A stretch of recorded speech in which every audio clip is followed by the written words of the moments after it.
Welcome to part 3 of our live training session here with our all-wheel drive turbocharged B-Series Civic running on a Haltech Elite 2500. Now, the last few videos we've explored setting up our base map and our Haltech ESP software. So now we have a good base file that we've loaded in to our Haltech 2500.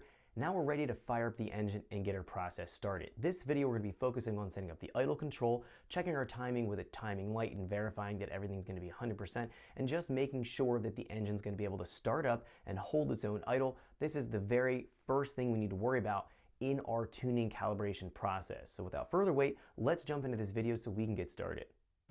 Welcome back to our live trading session here with our all-wheel drive turbocharged B-Series Civic. In our last two videos, we've created our base file.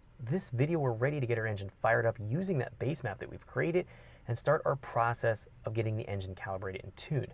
We're going to be focusing on doing idle control tuning in this video, also checking our timing with a timing light. This is some of the struggles and some of the things you have to overcome when you create a base file and get any engine started with a standalone system. You always have these checks and balances you have to go through. So this video is going to be a little bit of going through all the different things that we need to look at and talk about in order to get the engine fired up and running, and we'll go through that process. So the first thing that I want to point out here is that off camera, between the last video and this video, I uploaded the file that we've created, which is called base calibration. We've saved that in our directory. I've uploaded that, I've key cycled to Haltech to make sure that we're in the state right now where the engine is off, my laptop is connected to my Elite 2500, we're powered on, and we're ready to do our basic sensor overview check to make sure coolant temp, air temp, throttle position, map pressure, all calibrated right, that we have the basic core details right, and then we can test and look at some of our other inputs and outputs that we've configured just to make sure that it's all good to go before we fire up the engine and before we check our timing. There's definitely an order of operations. The first thing, do a sensor check, check all your inputs and outputs. Second thing, set the timing with a timing light under cranking unless you know your TDC offset angle. And then the third thing is fire up the engine, get the calibration process started, focusing on idle only. So that's what I'm going to be moving through in this video, and then verifying the engine's able to start up and fire up on its own and run and idle and do its thing so that you're able to then move on to part throttle cruise and then move on to wide open throttle. So we always want to slice down the calibration process in manageable sections so that we can tackle one thing at a time successfully and then move on to the next step. So looking here, let's do our sensor check first, since that's the very first thing we need to focus on. If we're taking a look here, I'm in my VE fuel tuning page layout that we have right from our training course. We can take a look at the very top. I have front and center a lot of the pertinent channels that we need to look at for any kind of engine. Doesn't matter what engine you're tuning. Take a look here at engine RPM. That's 0, the engine's off, it should read 0. 65 degrees is what the coolant temp sensor reading. Well, what I want to do is compare my coolant temp sensor reading to my intake air temp sensor reading. We should find that they're pretty close. So looking at this, coolant temp is reading 65, air temp is reading 64, pretty close.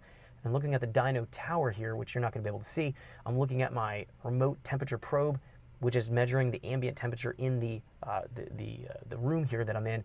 That's going to be around 67, 68 degrees I'm seeing on the temperature for the station. So these are very close to being appropriate for ambient air temperature, which is what we always want to see on a cold engine.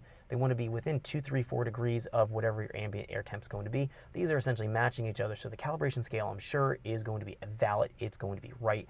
So I know those sensors are calibrated. I don't have to go and change anything. Moving across here to my map sensor, we can see the map sensor showing negative 1.7 inches of vacuum. Right now, I'm at about 700 feet of elevation. I'm not going to read perfectly at 0 PSI on key on engine off. If I was at sea level, it should be approximately 0. At elevation, if you're at 5,000 or 10,000 feet of elevation, this will read at a higher negative value. That's completely normal. Sea level, though, we should see key on engine off approximately 0. Again, I'm slightly above sea level right now, and that's going to verify the map sensor reading is calibrated right, or the map sensor channel is calibrated right as a 5 bar, so we're good there. Taking a look, we see our battery voltage is 14.6 volts. Now, I do have it on a battery charger just to make sure we don't have issues when we're trying to get it fired up and run. I always recommend to put the engine or you put your car on a battery charger before you fire it off. Battery voltage can play a significant role in how the engine runs, so I wanted to point that out. So that's going to be more than sufficient for battery voltage. Looking down here, we see we have our flow rate for the stage 1, which is our thousands. Flow rate for the stage 2, that's our 2000s. You see our fuel pressure here is 8 psi right now, so there's a little bit of residual fuel pressure in the fuel system. We see what the wideband showing, free air caliper. Thanks for checking out our teaser clip. If you want to see the rest of this video and more than 500 hours of current EFI training we have to offer, make sure you click right here. If you want to go and check out more teaser clips from this training course, click here, and you don't want to miss any of the videos we're going to be releasing on this channel, so make sure you subscribe and click here. Thanks for watching, and I'll see you guys later.